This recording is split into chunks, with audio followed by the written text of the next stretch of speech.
Hello friends, welcome back to my channel. ட்ராமாக்குள்ளே போகிறதுக்கு முன்னாடி மறக்காமல் இந்த வீடியோக்கு ஒரு லைக்கை போட்டுருங்க. சரி வாங்க ட்ராமாக்குள்ளே போகலாம்.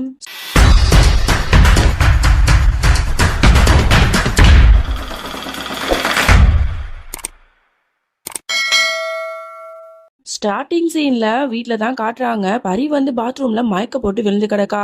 அவரை அப்படியே தூக்கிக்கிட்ட அப்படியே பெட்ல போட்டு அவளை அப்படியே வந்து தட்டி எழுப்ப பாக்குறாங்க. ஆனா அவ கண் முழிச்சு பார்க்கவே மாட்றா. உடனே வந்து பாட்டிக்காரங்களுக்கு ரொம்பவே கோவம் வருது. மிஸ்டியை வந்து திட்ட ஆரம்பிக்கிறாங்க. மிஸ்டி, ஏன் இவ்வளவு மோசமா நீ நடந்துகிட்ட? இந்த மாதிரி நிலைமையில பரிய நீ ஆக்கிட்டியே. இப்ப குணால் வந்து கேட்டா நாங்க என்ன சொல்றது அப்படின்னு சொல்லிட்டு ரொம்ப கோவமா திட்டிட்டு இருக்காங்க. இங்க மிஸ்டிக்கும் ரொம்பவே பயமா இருக்கு. ஐயோ நம்ம பெரிய தப்பு பண்ணிட்டோமோ அப்படின்னு சொல்லிட்டு பயந்து நடுங்கிட்டு தான் இருக்கா. அப்புறம் தண்ணிலாம் தெளிச்சு எழுப்பின உடனேதான் அவளும் கண் முழிக்கிறா. அப்பதான் அவங்களுக்கு உயிரே வருது. அப்பாடா பரி எந்திரிச்சியாமா, என்னம்மா ஆச்சு உனக்கு அப்படிங்கிற மாதிரிலாம் கேக்குறாங்க.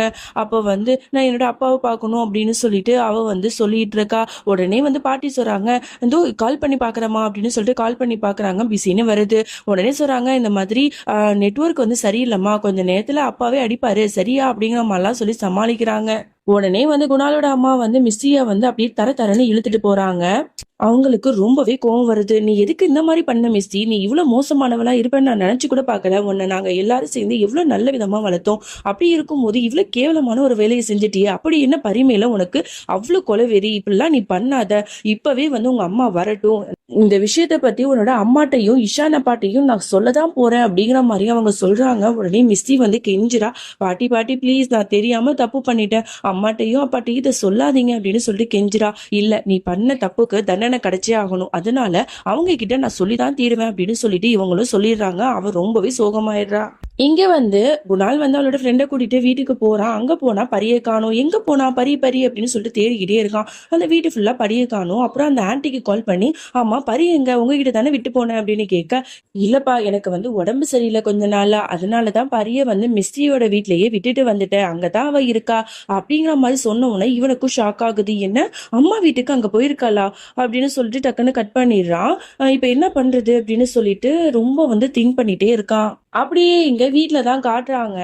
அப்போ வந்து பரி வந்து எல்லாரு கூடயும் சேர்ந்து பேசிட்டு இருக்கும் போது கரெக்டா காலிங் பெல் அடிக்கிற சவுண்டு கேக்குது. யாருன்னு சொல்லிட்டு பார்த்தா தான் தெரியுது, அது வந்து இஷானோட அம்மா தான். அவங்க வந்துடுறாங்க. அவங்கள பார்த்த உடனே குணாலோட அம்மாக்கும் சரி பாட்டிக்கும் சரி பயங்கர ஷாக்கா இருக்கு. ஏன்னா அந்த இடத்துல பரி இருக்கா இல்லையா. சோ பரிய வந்து இவங்க பார்த்துட்டாங்கன்னா பெரிய பிரச்சனை ஆயிடுமே அப்படின்னு சொல்லிட்டு பயந்துட்டு இருக்காங்க. அப்ப வந்து அவங்க நார்மலா எல்லாத்துலயும் ரொம்ப சந்தோஷமா பேசிட்டு இருக்காங்க. மிஸ்டி ஓடி வந்து, பாட்டி வந்துட்டீங்களா, எனக்கு என்ன கிஃப்ட் வச்சிருக்கீங்க அப்படின்னு கேக்குறா. அதே மாதிரி அவங்களும் ஒரு கிஃப்ட் எடுத்து கொடுக்குறாங்க. அவளும் சந்தோஷப்படுறா.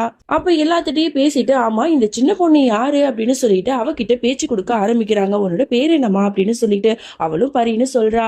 உடனே வந்து குணாலோட அம்மா சொல்றாங்க, பரி நீ வந்து உள்ளாக்க போயிட்டு கேம் எல்லாம் விளையாடுமா, போமா, பெரியவங்க எல்லாம் நாங்க பேசிட்டு இருக்கோம்ல, நீ போ அப்படிங்கிற மாதிரி அவளை அனுப்பி வைக்கவே பார்த்துட்டு இருக்காங்க. உடனே வந்து பரி வந்து என்ன சொல்றா, இல்ல நான் அப்பாட்ட பேசணும் அப்படின்னு சொல்லிக்கிட்டே இருக்கா. உன் அப்பாட்ட வந்து நீ பேசலாமா, நான் சொல்றேன்ல, நீ போய் கேம் விளையாடு, நான் கொஞ்ச நேரத்துல அப்பா கிட்ட வந்து போன் பண்ணி கொடுக்குறேன் சரியா அப்படிங்கிற மாதிரி அவங்க எவ்வளவுதான் சொல்றாங்க. ஆனா அவ புரிஞ்சுக்கவே மாட்றா. உடனே வந்து பரவாயில்ல சின்ன பிள்ளை தானே, இங்க இருக்கட்டுமே, ஆமா உன்னோட அப்பா யாருமா அப்படின்னு கேட்க, என்னோட அப்பா ஒரு டாக்டர் அப்படின்னு சொல்லிடுறா. வாவ், உன்னோட அப்பா வந்து பெரிய டாக்டரா, ஆமா அவர் பேர் என்ன அப்படின்னு கேட்ட உடனே அவளும் குணால் மல்ஹோத்ரா அப்படின்னு சொல்லிடுறா. இதை கேட்ட உடனே இஷானோட அம்மாவுக்கு பயங்கர ஷாக் ஆகுது. எல்லாருமே கூட்டு கலவாணிங்களா இருக்காங்களா அப்படிங்கிற மாதிரியே எல்லாரையும் ஒரு பார்வை பாக்குறாங்க. அப்புறம் பரியும் உள்ளாக்க போன உடனே கண்ணா பின்னான்னு அவங்கள திட்ட ஆரம்பிக்கிறாங்க. என்ன நினைச்சிட்டு இருக்கீங்க, ஏற்கனவே மௌலி வந்து டிவோர்ஸ் ஆனிட்டு உங்க வீட்டுல வாழ்றதே எனக்கு சுத்தமா பிடிக்கல, அவ எப்படி டிவோர்ஸ் ஆயிட்டு அவளோட எக்ஸ் ஹஸ்பண்ட் வீட்லயே வாழலாம் அப்படின்னு சொல்லிட்டு நான் இஷான்ட்ட சண்டை போட்டுட்டு இருந்தேன். இப்படி இருக்கிற சூழ்நிலையில அந்த எக்ஸ் ஹஸ்பண்டோட பிள்ளையும் வந்து நீங்க இந்த வீட்டுல தான் வளர்த்துட்டு இருக்கீங்களா? அப்ப குணாலும் பரியும் அப்பப்ப இந்த வீட்டுக்கு வந்து வந்து போடுவாங்க. அதே இடத்துல தான் அந்த மௌலியும் இருப்பா. இப்ப என்னோட பையன் தான் ஏமாளியா, அவனுக்கு எல்லாரும் ஏமாத்த பாக்குறீங்களா, இவ்வளவு கீழ்த்தனமான குடும்பமா இருக்கீங்க, கண்டிப்பா இந்த கல்யாணம் நடக்காது அப்படி இப்படின்னு சொல்லிட்டு கண்ணா பீடான்னு வாய்க்கு வந்தபடி திட்டுறாங்க. குணாலோட அம்மா வந்து எழுத சமாதானப்படுத்த ஆரம்பிக்கிறாங்க. ஆனா அவங்க சொல்றதை கேட்கவே மாட்டாங்க. இவங்க ரொம்பவே மோசமான வார்த்தைகளை சொல்லி திட்டிட்டு இருக்கும் போது கரெக்டா அந்த இடத்துக்கு இஷான் மௌலி வந்துடுறாங்க. அம்மா என்ன பண்றீங்க அப்படிங்கிற மாதிரி அவனும் கேட்டுட்டு போறான். எல்லாரும் ஷாக்கா அவனையும் பார்த்துட்டு இருக்காங்க. மௌலி போயிட்டு அவங்க காலில் ஆசீர்வாதம் பண்ணும்போது டக்குன்னு அவங்க நவந்துக்கிறாங்க. இதெல்லாம் பார்க்கும்போது இஷானுக்கே ரொம்பவே கஷ்டமா இருக்கு, மௌலிக்கு அதை விட கஷ்டமா இருக்கு. அம்மா ஏம்மா என்னம்மா ஆச்சு உங்களுக்கு? நல்லா தானே இருந்தீங்க, ஏன் இப்படி ரூடா நடந்துக்கிறீங்க? என்னம்மா பிரச்சனை உங்களுக்கு அப்படின்னு கேக்குறான். எல்லாத்துக்கும் காரணம் இந்த வீட்ல உள்ளவங்க தான்ப்பா. இந்த வீட்ல உள்ளவங்கள நீ எவ்வளவு நம்பிட்டு இருக்கான்னா அவங்க எல்லாரும் உனக்கு நம்பிக்கை துரோகம் பண்ணிட்டு இருக்காங்க. இந்த மௌலி வந்து டிவோர்ஸ் ஆனதுக்கு அப்புறமும் இந்த வீட்ல வாழ்றது எனக்கு பிடிக்கலன்னு நான் உங்ககிட்ட எத்தனோ தடவை சொல்லிட்டேன். ஆனா நீ தான் எதேதோ சொல்லி என்ன சமாளிச்ச. இப்ப அந்த குணாலும் அவளோட பொண்ணு பரியும் இந்த வீட்ல இருந்துட்டு இருக்காங்களா, வந்து போறாங்களா? இதெல்லாம் நல்லாவா இருக்கு? இப்பேற்பட்ட குடும்பத்துல தான் நீ வந்து பொண்ணு எடுத்து அவளை கல்யாணம் பண்ணிக்க போறியா? எனக்கு இதுல சுத்தமா விருப்பமே இல்லை. இப்பவே நீ முடிவு பண்ண, ஒண்ணு நான் வேணுமா இல்ல இந்த மௌலி வேணுமா, நீயே முடிவு பண்ண அப்படின்னு சொல்லிட்டு ஒரு வார்த்தை கேட்டுடுறாங்க.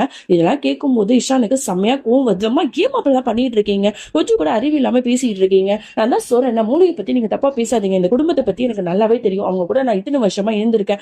அதனால நீங்க இந்த மாதிரி தப்பா சொன்னா நான் அதை கேட்டுட்டு ஆடுவேன் மட்டும் நினைக்காதீங்க. வார்த்தையை வந்து விடாதீங்கம்மா அப்படிங்கிற மாதிரி கத்தி பேசிடுறான். உடனே வந்து மௌலி சொல்றா, இஷான் கொஞ்சம் பொறுமையா பேச மாட்டேன் அப்படிங்கிற மாதிரி. உடனே இவங்களுக்கு அழுவையும் ஆத்திரமும் அடைச்சிட்டு வருது. என்னடா நீ என்ன வந்து இந்த யாரோ குடும்பத்துக்காக என்னையே நீ எதிர்த்து பேசுறியா? அப்ப நான் உனக்கு தேவையே இல்லை அப்படித்தானே? இருக்கட்டும்டா இருக்கட்டும். 10 மாசம் சுமந்து உன்னை பெத்ததுக்கு என்னோட வயிற்றுல அப்படியே பாலை மாத்துட்டு நான் ரொம்ப சந்தோஷப்படுறேன்டா, ரொம்ப சந்தோஷப்படுறேன். நீ இந்த மாதிரிலாம் பேசாத. இனிமே உன்கிட்ட நான் பேச போறதே இல்லை. இப்ப நீ ஏதாவது ஒரு முடிவு எடுக்க போறியா இல்லையா? நான் முக்கியமா இந்த மூலி முக்கியமா இல்ல இந்த குடும்பம் முக்கியமா சொல்லு அப்படிங்கிற மாதிரி ரொம்பவே கோவமா கத்திட்டு இருக்காங்க. அந்த நேரம் பார்த்து குணால் வந்து பரியை பத்தி கேட்கணுங்கிறதுக்காக மௌலிக்கு கால் பண்ணிட்டே இருக்கான். இதை வந்து பார்த்த இஷானோட அம்மாக்கு இன்னும் கொஞ்சம் கோவம் வருது. பாத்தியா அந்த குணால் கிட்ட இன்னமும் அவ வந்து பேசிக்கிட்டு இருக்கா, இதெல்லாம் நல்லா இருக்கா? அப்படி இருந்தா கல்யாணத்துக்கு அப்புறமும் அவ கூட அஃபேர்ல இருக்க கூட வாய்ப்பு இருக்குடா அப்படிங்கிற மாதிரிலாம் வாய்க்கு வந்தபடி பேசிட்டு இருக்காங்க. அம்மா நீங்க தேவையில்லாம பேசாதீங்க, எனக்கு கோவம் வருது அப்படின்னு சொல்லிட்டு இஷானும் கத்திட்டு தான் இருக்கான். அப்ப கரெக்டா வந்து இவ எடுக்க மாட்டான்னு சொல்லிட்டு அந்த இடத்துக்கு குணாலும் வந்துடுறான். குணால பார்த்துட்டு எல்லாரும் அப்படி வாய் வடிச்சு போய் நிக்கிறாங்க. நான் பரிய பார்க்க தான் வந்தேன், பரி எங்க அப்படிங்கிற மாதிரி கேட்டுட்டு பரிய தூக்கிட்டு அவனும் அந்த இடத்த விட்டு போயிடுறான். இவங்களுக்கு வந்து ரொம்ப கோவம் வருது. இனிமே இந்த இடத்துல நான் இருக்க மாட்டேன் அப்படின்னு சொல்லிட்டு அவங்களும் கோவமா அந்த இடத்த விட்டே போயிடுறாங்க. அப்ப இஷானும் நின்றுட்டு இருக்கும் போது மௌலியும் சொல்லுவா, நீ போய் அவங்கள பாரு அப்படின்னு சொன்னோம்னா இஷானும் அவங்க அம்மா பின்னாடியே அப்படியே போயிடுறான்.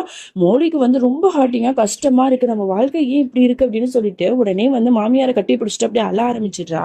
இங்க அப்படியே இஷானை காட்டுறாங்க. அவனோட அம்மாவை வந்து அவன் எவ்வளவுதோ சமாதானப்படுத்தி பேசிட்டு இருக்கான். ஆனா அவங்க வந்து கண்டுக்கவே மாட்டாங்க. சூட்கேஸ்ல அவங்களோட துணியெல்லாம் எடுத்து வச்சுட்டு அவங்க ஒரு கிளம்ப போயிடுறாங்க போல. உடனே அவன் தடுத்துட்டு இருக்கான். அம்மா ப்ளீஸ்மா கொஞ்சம் கேளுங்கம்மா அப்படின்னு சொல்லிட்டு, இந்த பாருடா நான் வந்து என்னோட முடிவுல தெளிவா இருக்கேன். நீ வந்து அந்த மௌலியை கல்யாணம் பண்ணிக்கவே கூடாது. அவளை எனக்கு பிடிக்கல. அவளும் சரி அவளோட குடும்பமும் சரி உனக்கு வந்து துரோகம் பண்றாங்க. அந்த குணால் கூட அவ இன்னமுமே வந்து ஏதோ ஒரு அஃபேர்ல இருக்கான்னு தான் எனக்கு தோணுது.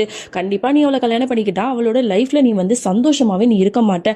அதனால தாய் பேச்சை கேளு, அவளை நீ கல்யாணம் பண்ணிக்காத அப்படிங்கிற மாதிரிலாம் வந்து இவங்க சொல்லிட்டு இருக்காங்க. பட் இருந்தாலும் இஷானுக்கு வந்து அது ஏத்துக்கவே முடியல. இல்ல பாருங்கம்மா, நான் வந்து மௌலியை வந்து ரொம்பவே காதலிக்கிறேன். அது மட்டும் இல்ல அவளோட குடும்பத்தை நான் ரொம்பவே மதிக்கிறேன்.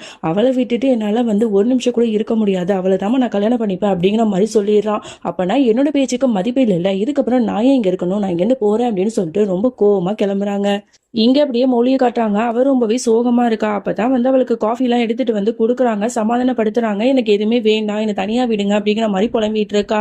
அப்பதான் வந்து திட்டிட்டு இருக்கா. எல்லாத்துக்கும் அந்த குணால் தான். அவன் எதுக்கு எனக்கு அந்த நேரத்துல கால் பண்ணான்? அவன் கால் பண்ணதுனால அவங்க என்ன நினைச்சுக்கிட்டாங்க, இன்னமும் நான் அவகிட்ட பேசிக்கிட்டு சிரிச்சுக்கிட்டு இருக்கேன் அப்படிங்கிற மாதிரி தானே நினைச்சிருப்பாங்க. இதெல்லாம் எனக்கு தேவையா? அவன் வந்து என்னோட லைஃபை விட்டு போனதுக்கு அப்புறமும் என்ன நிம்மதியாவே இருக்க விட மாட்டான் போல அப்படிங்கிற மாதிரிலாம் ரொம்பவே கோவமா கத்தி பேசிட்டு இருக்கா. அதோட இந்த பாட்டை நம்ம முடிச்சுக்கலாம். இதுக்கப்புறம் என்ன நடந்துச்சு அப்படின்னு சொல்லிட்டு நம்ம நாளைக்கு பார்க்கலாம். அது வரைக்கும் என்னோட காத்திருங்கள். Bye friends.